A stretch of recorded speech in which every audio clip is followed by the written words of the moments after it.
The horror in Ukraine is getting worse as Russia continues its campaign of indiscriminate bombing. Last night, Russia targeted a theatre in the southern Ukrainian city of Mariupol, where roughly 1,000 people had been taking shelter in that theatre. It's not known now how many people have died in that explosion. Here's the latest on the Ukraine war from Sky News UK. Moscow says that it is not targeting civilians in Ukraine. But this morning, Russian forces shot and killed 10 people in the city of Chernihiv as they stood waiting in line for bread.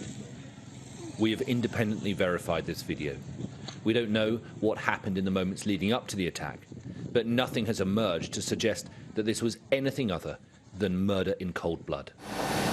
21 days now, and this attritional war grinds on. Russian forces continue to shell Ukrainian cities with no regard for what they hit. But Western intelligence says that they have barely advanced in the past 24 hours because the Ukrainian resistance is holding up. Independent analysts have said that at least 15 Russian helicopters were destroyed when Ukrainian artillery hit this base outside the town of Kherson. These satellite images show the fires still burning. I spoke with Halyna Yanchenko, deputy head of Ukraine's parliamentary majority, a few weeks ago. She joined us then live from Kiev. She's joining us now from Western Ukraine. Thanks for joining us again, Halyna. Presumably you've left Kiev for your safety. I don't want too much detail about where you are, but presumably you've moved to a safer part of the country as the Russians, we understand, are moving in from the outskirts of Kiev to the centre of the city. Actually, I moved to the western part of Ukraine to help with the initiative that I started at the very first day of war. The very first day of war, I found myself in Kiev, 5 a.m. in my bed, hearing explosions in Kiev. And I realized that this invasion, this war will be a full-fledged war, which actually turned into a terror against innocent civilian population, not only in Mariupol and eastern Ukraine, but also in the big amount of regions, north, east, and south of Ukraine. So I have started an initiative called for Ukrainian refugees. This initiative helps them to find free of charge shelters and accommodations in cities that are relatively safe in Ukraine, but also abroad. So I'm here in Western Ukraine to see how this initiative is working and to help people find better accommodation and improve their initiative. And we see that on a daily basis, thousands of Ukrainians are moving closer to the western part of Ukraine, but also to Europe. They are running away from shelling. And it's a big strategy to also report that we are unable to evacuate people from yet another number of cities. Mariupol is only one of the cases where we are pretty much unable to evacuate peaceful civilians because Russian occupants are blocking all the ways in and out of city. They are really conducting terror there. Recent reports of deputy mayor of Mariupol says that the number of victims of Russian occupants in Mariupol only have reached 20,000. 20,000 civilians became victims of Russian occupants in only one cities. And we have the situation like that in actually dozens of cities. You've seen the shots from Mariupol yesterday. Halyna, it's such a desperate situation, and of course it's getting worse. Your president's made his impassioned plea to the US Congress for more assistance. Are you getting enough assistance from the US and from other NATO countries? Well, we are getting some assistance, but you see that Russian occupants keep bombing and keep shelling Ukrainian cities and keep conducting massive executions of civilians.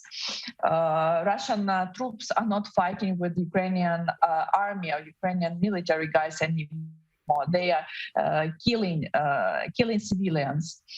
Yesterday, what they did with this theater in Mariupol, the reason why they did that, because they've got information that about thousands of Ukrainian civilians are hiding in this theater. And people were forced to go to theater to hide in the theater because about 80% of houses of residential buildings in Mariupol are already destroyed and ruined, pretty much to they are totally smashed. So people are finding other places to hide from Russian bombs and Russian missiles. People are hiding in churches, in hospitals, in theaters, in all other kind of places. But Russians are attacking these buildings on purpose to increase the number of victims and to horrify Ukrainians and the whole world.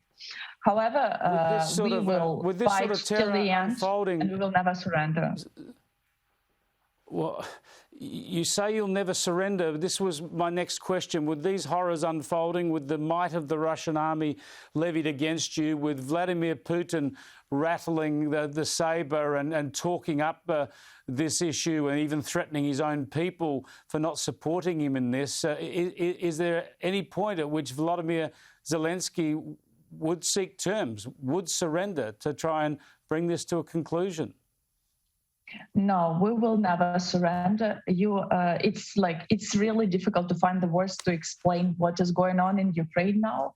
Cities are on fire, people are dying, but in the same time, over 90% of Ukrainians support Volodymyr Zelensky, our president, and about 90% of Ukrainian population believe that Ukraine will win, and they are ready to fight till the very end.